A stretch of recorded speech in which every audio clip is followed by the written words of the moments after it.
Chers amis, Boker Or, Beshem Hashem, Naaseh, Ve Natzliach, Shinske, Lagdil, Torah, Ledira, Betachlit, Shalirat, Shamaim. On est aujourd'hui avec le Rabbi de Lubavitch sur son commentaire de Purim, puisque nous sommes vraiment à quelques jours de Purim. Demain soir, ce sera Purim. Demain matin, c'est le jeûne d'Esther. On est donc aujourd'hui 24 février, le Yud Bet du mois de Hadar, Shiur acheté Bezrat Hashem par Naomi Paloma, pour l'Askara de son papa, Alav Shalom, Raphaël Ben Paloma, Zichrono Livracha Ruach Hashem Tenachenu Began Aiden Elion Bechol Shurvim Meo Bichlal Arachem Vesarochot Vechen Yehi Ratzon Venu Amen.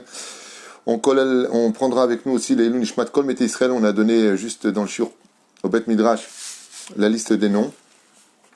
Et il y a Refoua Shlema pour tous les malades d'Israël, une grande Hatzlacha V'Arvacha Bechom Asedechem. Daniel Yaakov Billard Ayakar, Todaraba pour ce soutien très fréquent, et tous ceux qui nous soutiennent, tous ceux qui achètent des shiurim, que Dieu vous bénisse sur tous vos chemins, tous ceux qui nous soutiennent par le biais de la Banque en France ou en Israël. Bracha ve'atzlacha bechol masedechem, Oel Moshe, la Torah d'Oel Moshe, Baruch Hashem, qui comprend la Torah de tout le monde, Oel Moshe. Baruch Hashem, Moshe Rabbeinu, Shenatananu Torato, Rabbi Moshe Ederi, Bezrat Hashem Sruto Yegen Alechem Al Kol Am Israël. Sans plus tarder, on commence ce shiur, donc de Purim, avec le Rabbi Lubavitch, qui va nous dévoiler une facette de Purim très sympathique, qu'on n'a peut-être pas l'habitude d'entendre. On va essayer d'être conscient 20 minutes pour faire ce shiur. Megillat Esther I, à Sefer Yechid, Bekidve HaKodesh, Shem Hashem Eno Muskar Bo. Afilu Pa'amachat. Le Rabbi nous dit, comme tout le monde le sait, que le livre d'Esther, la Megillat Esther exactement, on n'y trouve nullement le nom d'Hachem Bichlal, ni au début, ni au milieu, ni à la fin. On y trouve des remazim, on y trouve des rechitivot, emsetivot, sofitivot. On peut trouver le nom de Dieu se poursuivre à travers les lettres des premiers mots. Mais le nom de Dieu, Yud Kevavke, ou Elohim, ou Tsevakot, ou, on ne le voit pas. Et il va nous donner deux raisons à cela. Enfin, je pense, je n'ai pas encore lu, donc on va voir ensemble. Il me semble que oui. Il dit que c'est le seul livre d'Erech Hagav. Il y en a un autre dans lequel on ne trouve pas le nom de Dieu, c'est Shir HaShirim. C'est-à-dire Asiba Pshuta Lekach I. Alors la première raison qui nous est apportée ici, comme l'explique dans la Ptichat Rabbi Avraham Ibn Ezra, dans la Megillat Esther, Shamigila Nirshema Gam B'Divrei Hayamim.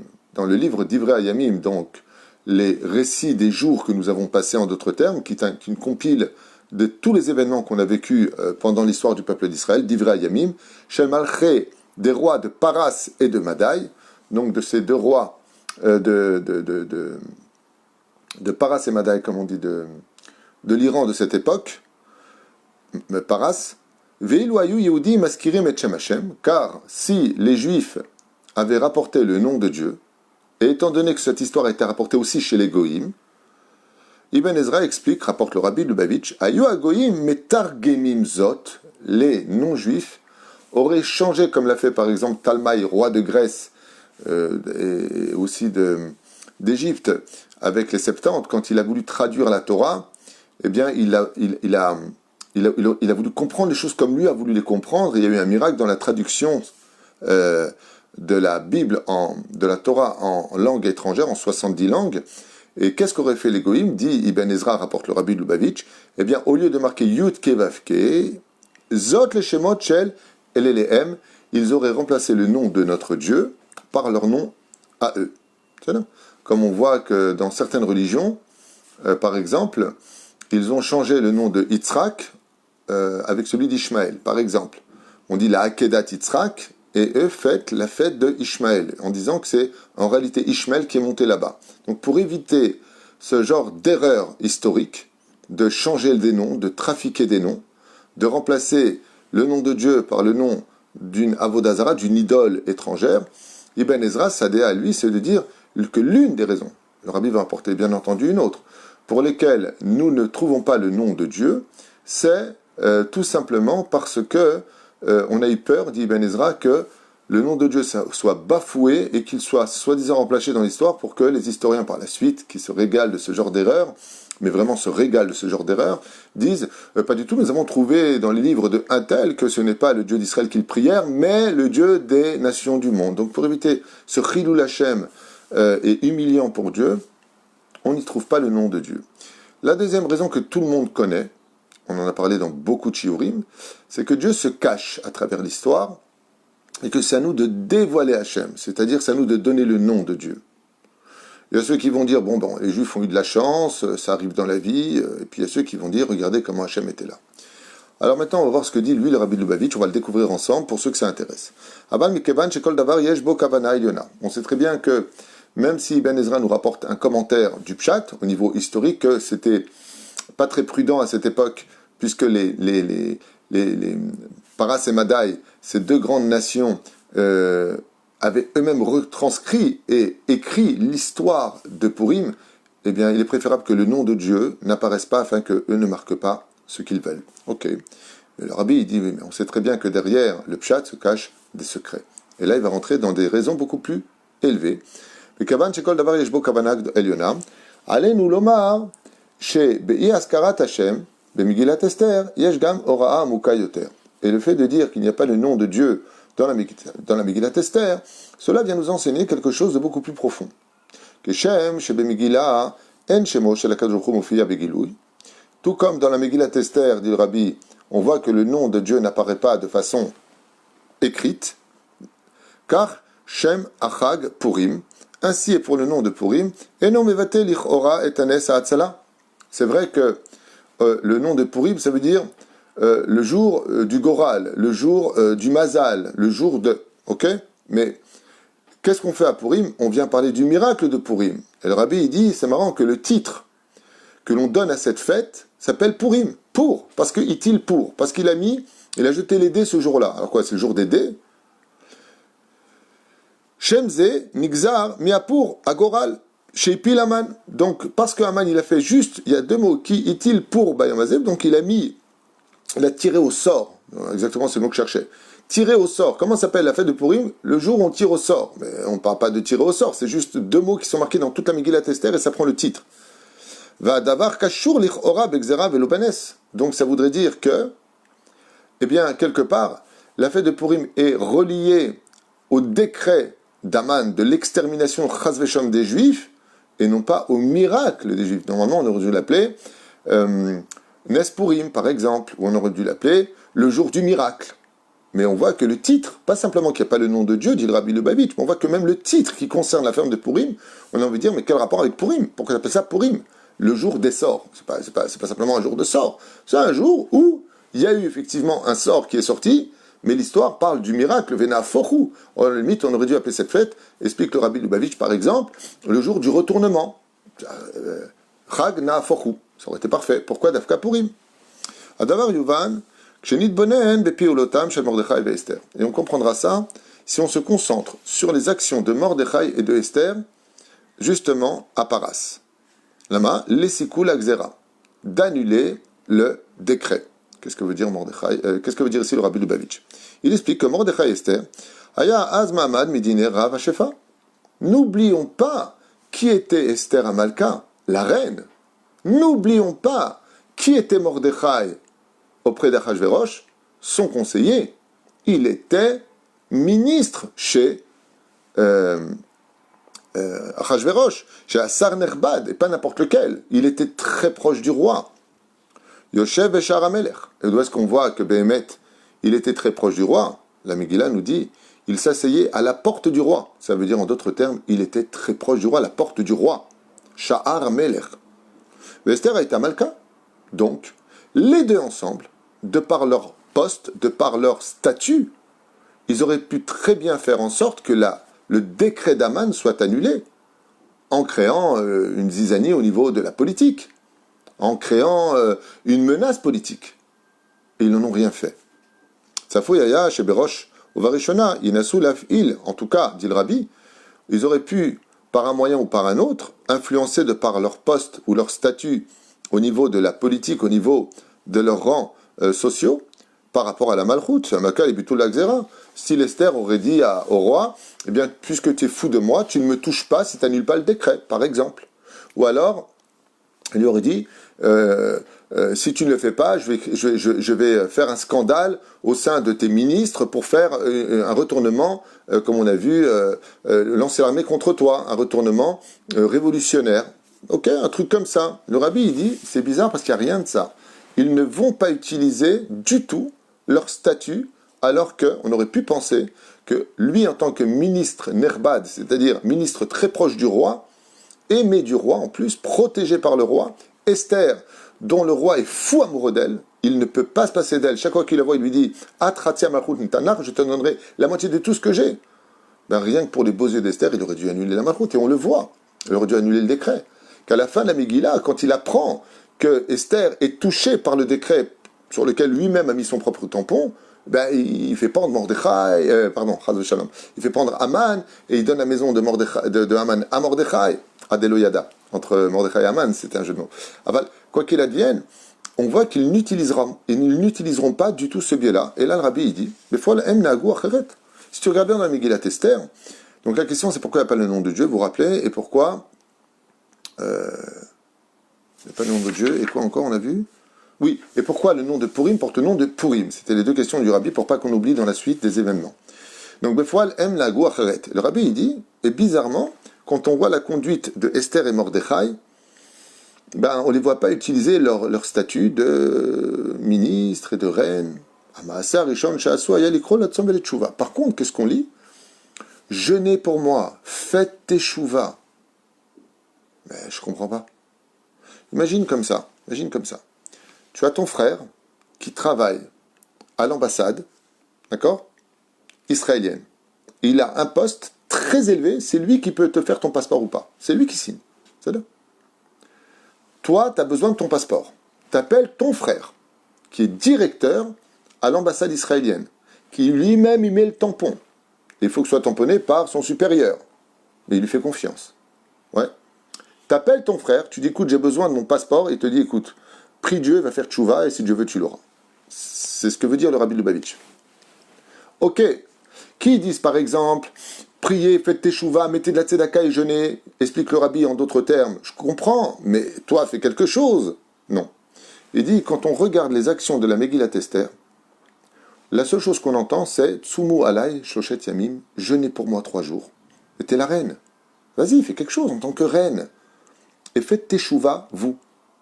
Ou dit vrai, la vache Sakve faire, et Mordechai, au lieu d'utiliser son titre de ministre face à Aman, de lui faire un procès en disant « Hey, t'as fait une xéra contre mon peuple. Oh, qu'est-ce qu'a fait mon peuple? Est-ce qu'il a brûlé des charrettes? Est-ce qu'il a jeté des pierres? Est-ce que tu as des preuves d'accusation de vol contre nous? Vas-y, fais-lui un procès devant le roi. » Qu'est-ce que fait Mordechai, dit le Rabbi Lubavitch?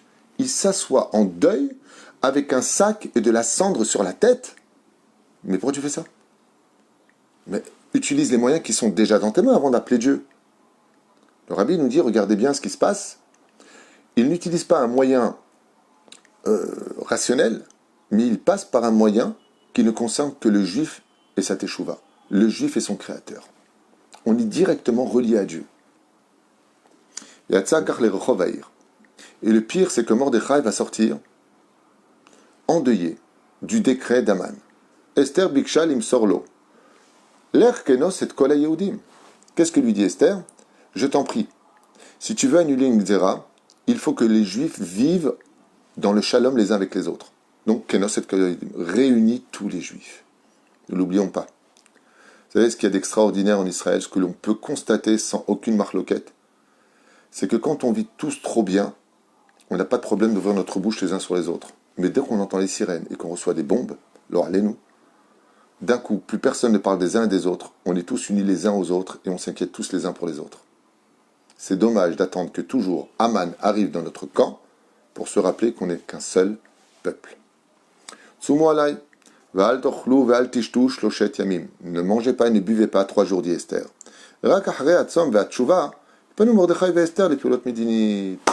Et par contre, effectivement, seulement après que nous ayons fait teshuva, qu'on vit dans la hardoute, qu'on ait jeûné, qu'on a fait de la tzedaka, alors Mordechai et Esther disent maintenant on va utiliser notre poste, uniquement maintenant notre poste de reine et de ministre.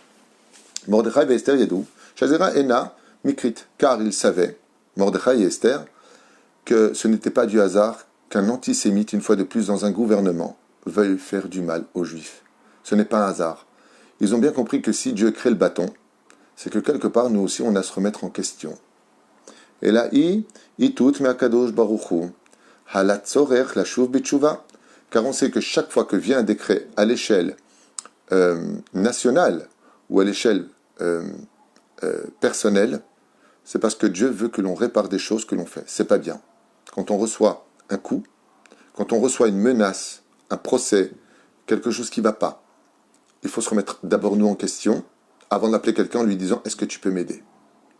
Parce que sinon, ce que tu vas faire, c'est ignorer le pourquoi du coup, ce qui fait que même si tu t'en sors sur ce coup par un coup de téléphone politique, un autre coup viendra jusqu'à ce que tu comprennes que les événements qui viennent te casser les pieds ne doivent pas être changés, mais qu'eux étaient venus te changer. Nous, on essaie de changer les problèmes, alors que les problèmes sont venus nous changer. Vous avez compris.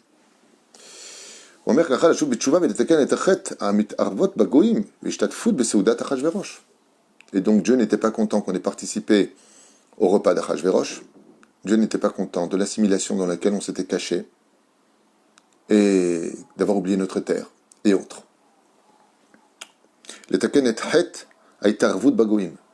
La faute, dit le Rabbi Lubavitch, de nous être mélangés aux non-juifs et de nous habiller comme de parler comme de fréquenter leur lieu. Am Israël, c'est l'Avdil Ben Kodesh Echol. On n'est pas des non-juifs, on est juifs. Ça ne veut pas dire qu'eux sont rien, c'est pas du tout ça que ça veut dire. C'est-à-dire qu'un juif doit se comporter comme un juif, manger comme un juif, dormir comme un juif, manger kasher, dormir nida, pas nida. Shabbat, c'est Shabbat. Vous savez combien c'est dur dans le ciel, je vous dis franchement. Quand Dieu il voit qu'un juif il travaille Shabbat, mais que dimanche, qui est le jour saint des chrétiens, là il ne travaille pas. C'est dur. Ah, vous allez dire, mais quel rapport? Je travaille le Shabbat parce que c'est un jour comme ça, je vis en France, c'est comme ça, mais le dimanche, tout est fermé, ça n'a rien à voir avec la religion.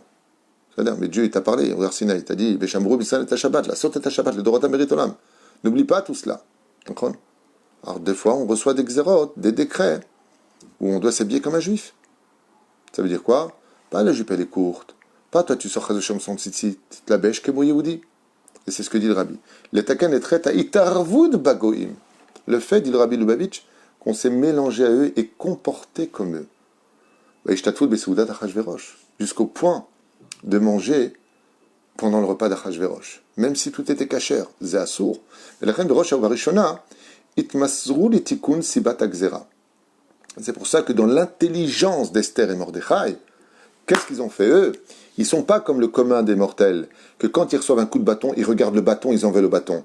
Ils savent que si le bâton il vient les frapper, c'est qu'il y a quelqu'un qui tient ce bâton. Et c'est pour ça d'ailleurs qu'on dit tu effaceras le souvenir d'Amalek dans dessous des cieux. Et pourquoi pas au-dessus des cieux? Parce qu'au-dessus des cieux, Amalek il est tenu par qui? Par Dieu. Tu ne peux pas frapper Amalek au-dessus des cieux. Parce qu'Amalek, c'est le bâton qui vient du ciel vers la terre pour nous frapper. Donc automatiquement, c'est que quelqu'un le tient. Et Mordechai et Esther ne sont pas bêtes.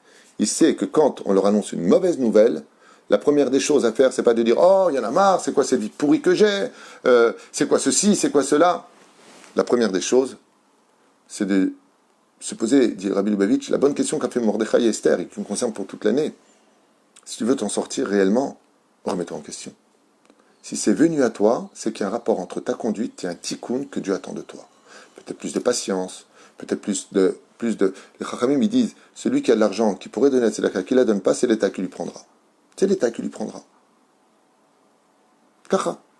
C'est l'État qui lui prendra. Donc, il faut se poser des bonnes questions. Peut-être qu'on n'a peut-être pas assez donné de Tzedaka. Peut-être qu'on a trop manqué de respect à ses beaux-parents ou à ses parents. Peut-être qu'on a manqué de respect à sa femme. Peut-être qu'Akadosh Baruch Hu, il est en train de nous dire, le petit, il a des problèmes. Peut-être que je n'ai pas mis dans la bonne école. Peut-être que j'aurais dû prendre une école avec un peu plus de Torah. J'en sais rien, moi je ne suis pas Dieu. Je donne juste des idées, ni le Yodéa. Mais ce qui est sûr et certain, dit le Rabbi, c'est que Esther et Mordechai, eux, ils ont été intelligents. Avant de s'attaquer d'abord à Haman, après d'aller parler au roi, et de trouver des solutions politiques, rationnelles, cartésiennes, d'abord, si on a reçu un bâton là qui vient nous frapper fortement sur la tête pour nous exterminer, c'est que nous, apparemment, on a aussi exterminé des principes fondamentaux du judaïsme. Donc, il faut les ressusciter. Si on remet la couronne du roi sur la tête du roi des rois, Hamelech, alors, automatiquement, Akadosh Baruch Hu cassera lui-même son propre bâton. Voilà ce que vient nous dire le Rabbi Lubavitch. Mais ça ne répond pas pourquoi pas le nom de Dieu pour l'instant. Je découvre avec vous, je vous le rappelle. Tov, hein? בעיקר בראש ובראשונה יצמחו לתיקון לגזרה, רק לאחר שהיו בטוחים שעם ישראל יתעורר בתשובה, et seulement Mordechai et Esther, quand ils ont vu que le peuple d'Israël s'était remis lui en question, et qu'il a commencé à faire teshuva, d'être encore plus minutieux dans les lois de Shabbat, la cacheroute, l'habillement, ne plus parler des uns et des autres. Panou le asiat kol, kli bederech hateva litvatel agzera atzma. Alors après que maintenant nous on a fait tchouva, alors maintenant il ne reste plus qu'à casser le bâton. Hachem, en d'autres termes, ton bâton ne te sert plus à rien, puisqu'on a compris le message. Vezéou. Purim elamed otanu. Yesod merkazi. B. Hashkafat haolam hayehudit. Car la fête de Purim vient nous apprendre de façon centrale la réelle signification pour chaque juif dans ce monde face à ses épreuves. Ha'it ativiot enan ela kasut. Les talichim amukim amechavnim alede ahashgacha eliona. Donc en d'autres termes, il dit ici dans d'autres mots que tout est behashgacha pratique, tout est sous les yeux de Dieu, tout est surveillé par Dieu, du monde les plus élevés d'en haut, par rapport à nous tikkunim, vekshesh gzera. Et quand un décret est lancé contre nous dans tous les domaines, comme on l'a dit à l'échelle individuelle ou générale, Yehudi mechapes miyad et shorsha ruchani vero eba kriya le tshuva et le tikkun rachav. Et un juif qui sent son judaïsme, il doit tout de suite, avant de crier sur la personne qui est le bâton, par exemple, se regarder face à un miroir et chercher tout de suite ce qui ne va pas chez lui. Qu'est-ce qu'il peut arranger? Peut-être qu'il doit demander pardon à quelqu'un, peut-être qu'il n'a pas rendu l'argent à une personne, peut-être qu'il a fait un éder, il n'a pas encore réglé son éder. Cherche avant d'accuser, cherche avant de t'énerver, après tu régleras le problème. Après tu pourras dire à l'autre, tu aurais pu me le dire différemment, tu aurais pu faire attention, mais d'abord toi, donne-toi rendez-vous avec toi-même. Pashpesh bemaasecha. Regarde tes actions, dit le Rabbi. Et ça c'est la dimension du vrai juif. Chez Poel et Bitoula ou Yodéa, car quand il vient pour annuler un décret, il sait. Chez Zerak Levushtiv Ilatzala, Amitit, chez Baam et Hachem.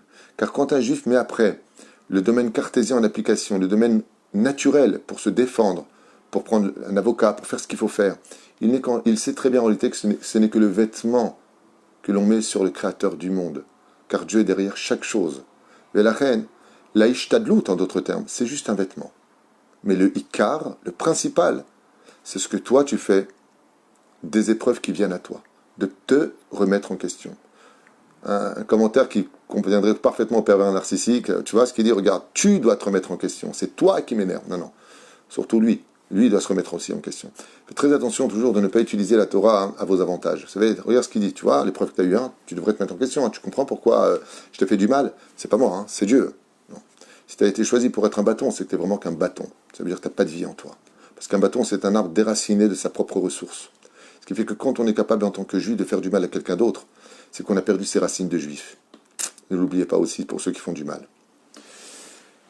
Omer Arabi, je finirai avec ça. Pour répondre à la question, j'ai toujours pas vu pourquoi il n'y avait pas le nom de Dieu, mais il va y répondre. Le Rabbi, il a une chokhma qui nous dépasse tous. Donc, Techef Nire, bon nire.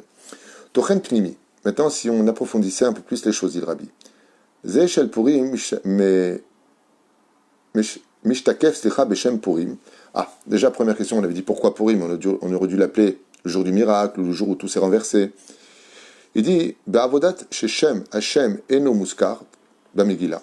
Car dans un travail qui est fait, dans une Megillah où il n'y a pas le nom de Dieu, Hapur, Shalaman, le Goral, le destin, le hasard qu'a voulu implanter Aman dans l'esprit de l'humanité, que tout dépend du hasard et non pas de Dieu, Aman Aracha, lo hayam ikri. Et donc nous, qu'est-ce qu'on vient de lui dire à Aman? Toi, tu as sorti le Goral, il dit le Rabbi Lubavitch. Toi, tu as voulu faire en sorte que les Juifs pensent que le hasard existe et que Dieu n'est pas derrière chaque chose. On va utiliser le même nom, on va utiliser le mot donc hasard, Goral, comme tu veux, ok? Pour faire comprendre que derrière même ce genre d'événement, quand tu lances des dés, les chiffres qui sortent, Dieu est derrière ces chiffres. Donc s'il est derrière, est-ce qu'on le voit ou pas, dit le Rabbi? Non. En d'autres termes, on appelle la fête de Purim pour répondre à Aman des dégâts qu'il a occasionnés chez les gens qui ne croient plus en Dieu, chez les gens qui n'ont pas, qui sont plus capables de voir, si ce n'est que le bâton, et pas celui qui le tient. On l'appelle Purim parce que c'est le nom que Aman a donné à son décret. Pour. Alors on lui dit pour, non, Purim. Il y a le tien et celui de Dieu. C'est bien Rabim, de Purim. Pas pour. On ne peut pas la fête de pour, on l'appelle de Purim. Parce qu'Akadosh Baruch Hu s'est caché derrière Aman. Et quand Aman a voulu voir le 7 du mois de Hadar, qu'est mort Moshe Rabbeinu, il est revenu à la vie ce jour-là, il a sorti le Gora, il a fait. Je veux voir, en lançant les dés, je veux voir en lançant d'une certaine façon une espèce de loto, comment les choses vont se faire, comme ceux qui jouent au tarot. C'est que les lettres du mot tarot, c'est les lettres du mot Torah. Ils vont sortir des cartes, et puis ce qui sort, c'est le hasard, mais c'est un rapport avec toi, parce que Dieu va se cacher derrière les cartes. Hein, va-t-il que c'est interdit d'aller voir Madame Tarot et Madame Soleil, va-t-il que c'est strictement interdit, au contraire, sachez que ça porte malheur. D'aller voir les marabouts, des choses comme ça, c'est assour, chazve shalom. Chazve shalom. Ils peuvent mettre autant pendant mon chiour, je suis marabout, je vais vous sortir de problème. Ma réponse est d'abord, sors-toi de ton problème, de ta vie privée, avant d'essayer de sortir la vie des autres. Aval Kikaron, faites très attention à cela, c'est strictement interdit. Tamim, tiyu, imeshem elokechem. Dans chaque marabout, dans chaque personne de Madame Soleil se cache un Aman ambulant. Assour. Par contre, dit le Rabbi Lubavitch, surtout les Ganelinu, Haman Araja, lo mikre. Même Haman d'avoir été choisi, qui il était au niveau de son âme, sa hauteur, la façon de parler, son épouse, hein, tout ça, eh bien, font partie d'un plan divin. Donc, qu'est-ce qu'il a dit Hachem? C'est ça ton arme? Tu as voulu prendre la potence pour pendre Mordechai? C'est toi, Haman, qui sera pendu. Tu as voulu utiliser le titre de pour exterminer mes enfants, on va l'appeler la fête de Purim. Le décret de la mort devient une fête de vie, dit Akadosh Baruch Hu. Parce que je suis derrière. Donc si Dieu voulait rester derrière pour nous enseigner quelque chose, on comprend pourquoi il n'a pas mis son nom dans la Megillat Esther. Parce que s'il a mis son nom dans la Megillat Esther, donc on sait que c'est Dieu lui-même qui a fait les choses. Tandis que là, Dieu veut laisser les choses se dévoiler dans un fait historique, dans lequel Dieu nous dit, dans la vie de chacun de vous, je suis juste derrière. Et ce pendant toute l'année. Et donc on répond aux deux questions du Rabbi Lubavitch. Car Dieu a voulu montrer dans cette fête extraordinaire de Purim l'Ashgacha Pratit qui vient du monde d'en haut. Que dans ce monde, tout est pour le bien. Que ce soit du bien comme Mordechai, que ce soit le mal comme Aman. Akadosh Baruch Hu est là, il est juste derrière. À votre Hagapurim, il dit simplement qu'on fasse teshuva. C'est quoi teshuva? Revenir, donc revenir vers Dieu. Si Dieu était là, comment tu vas revenir? Donc Dieu des fois se cache à travers des décrets, des événements, dit Rabbi Lubavitch, tout simplement pour que tu fasses teshuva. Mais tu vas la chouva en hébreu, ça veut dire quoi? Revenir, trouver ta réponse. Par exemple, tu as un dilemme, tu vas voir qui? Ton conseiller, une personne très sage, un rave. Qu'est-ce que tu fais? Tu prends la voiture, tu vas à Bnei Brak voir le Rav Kanevski, chez Badel Chaim Alukim. Tu vas aller à Naharia pour voir le Rav David à Bohatzera, ou à Ranana voir le Rav David Pinto. Tu vas voir des rabbanim qui tu vas aller là-bas. Tu vas faire le pas d'aller vers eux. Mais si ils sont là, tu n'as pas le temps d'y aller, ils sont juste à côté. La reine, pour faire tes chouvas, il faut que Dieu se cache. C'est à toi d'aller chercher. En même temps, tu trouveras tes réponses. Et ce mérite d'aller chercher Dieu le laisse, petit 1, dans le fait de rester caché, et petit 2, de dire le choix. Bon, j'ai un problème, je vais aller voir le Rav pour qu'il m'en sorte, je vais aller voir le Rav Führer pour me dire qui est le médecin qui va m'opérer, franchement. Je suis malade, c'est normal, on est tous malades. On dit non. Si tu es malade, c'est parce que tu as un tikkun qui te concerne toi. Et le fait d'aller voir un Rav, le fait de faire tes chouvas, il va te dire quoi, le Rav Kanevski? Comme il a dit à une personne que je connais, tu es très très malade. Il dit, les médecins ils m'ont condamné. Vous savez ce qu'il lui a dit? Il lui a dit, étudie Masechet Brachot, tu guériras. Il a étudié Brachot, il a guéri. Copain, bon. Mais il est parti jusqu'à lui. Et je me quel rapport entre Brachot? Il dit, parce que ta maladie est reliée au Brachot. Il lui a dit, à part ça, chaque fois que tu feras une bracha Birkat Amazon, doucement, avec de grandes kavanotes. Et t'as titrapé, c'est relié à ça. Mais ça, c'est un Rav qui le sait. Et pour ça, il faut aller le voir. Mais si le Rav se dévoile partout, si c'est pas difficile d'y aller, elle est où ta teshuva? Les Emashumer Arabi. Dieu est obligé de rester caché dans la Megillah pour qu'on revienne vers lui. Donc passer derrière la Xéra, derrière le décret, et dire à Hachem, Hachem, je vais m'arranger. Et donc le décret tombe de lui-même automatiquement, car il était venu pour te changer. Et c'était pas à toi de chercher à changer le décret. Donc d'abord teshuva, et ensuite, on fait ce qu'il faut. C'est pareil, quand vous avez une opération à faire, faites le tahanunim, demandez à Dieu pardon. Ça aidera beaucoup le chirurgien. Ça n'empêche pas que le chirurgien va faire son travail. Mais grâce à votre teshuva, ça va l'aider. Et là, le Rabbi Lubavitch, il dit, en réalité, il rajoute un très beau tampon qu'on connaît tous. Il dit parce que dès qu'on parle de Dieu, on a toujours l'impression qu'on parle du miracle. Dieu va faire un miracle, miracle, miracle. Dieu n'est que dans les miracles. Et là, il dit que le message de la Megillat Esther, pourquoi cette fête est si haute et si importante? Parce que quand tu te fais une omelette, par exemple, pour casser des œufs, tu vas casser des œufs, tu fais une omelette, tu vas te mettre à table, tu vas manger. Sache que Akadosh Baruch Hu, s'il n'était pas là derrière les choses les plus futiles de ce monde, de ta propre vie privée, eh bien, sache que tu ne pourrais pas les faire. Et donc, c'est pas que Dieu se cache dans la Megillat Esther, c'est que Dieu se dévoile à travers la Ishtadout de l'homme. Tu écris un livre. Qui l'a écrit? C'est Dieu ou toi? Dieu t'a donné l'idée, donc on va rester dans le côté Baruch Hashem, Dieu m'a donné la chokma, mais c'est moi qui ai écrit. Zelonachon. Le rabbi, il te dit non, pour lever ta main, pour écrire, pour que ton cerveau, quand il donne l'ordre, ça fonctionne. Si Dieu n'est pas là pour que ça le fasse, tu restes une plante. Donc Dieu n'est pas que dans l'idée qu'il t'a donnée d'écrire le livre. Il est aussi dans l'action que toi tu as eue d'aller acheter les feuilles, d'écrire, de taper à la machine, et qu'il y ait de l'électricité qui passe. Il est dans tous ces détails-là, Hachem. Et donc Dieu veut nous apprendre ici qu'il est aussi dévoilé dans la Ashgacha Pratit, dans le détail de ta propre vie, que dans le fait que des fois fait des miracles, comme ouvrir la mer, les 10 plaies, et Vena Afochu. Le fiche Mishtakef, Ba'avodat Bemigillat Esther, Ganuz Nes Adir. Car là-bas se cache un miracle constant, celui de la nature, Ibli, Shechem Hashem, Yuskarba, Bimforash. À quoi ça ressemble? C'est comme deux personnes qui sont en train de marcher dans un très très beau jardin. Puis ils discutent, puis ils marchent. Et il dit, tu sais combien Akadosh Baruch Hu, il doit faire de miracles pour que tes jambes avancent alors que tu parles, pas concentré, que tu vas éviter un trou, que tu vas éviter une pierre, que tu vas éviter quelque chose. Et si tu te heurtes à une pierre, et tu fais presque tu tombes, alors est-ce que c'était du hasard? Bah oui, il y avait une pierre, tu l'as pas vue, tu t'es heurté à elle, bah t'as failli tomber, c'est logique.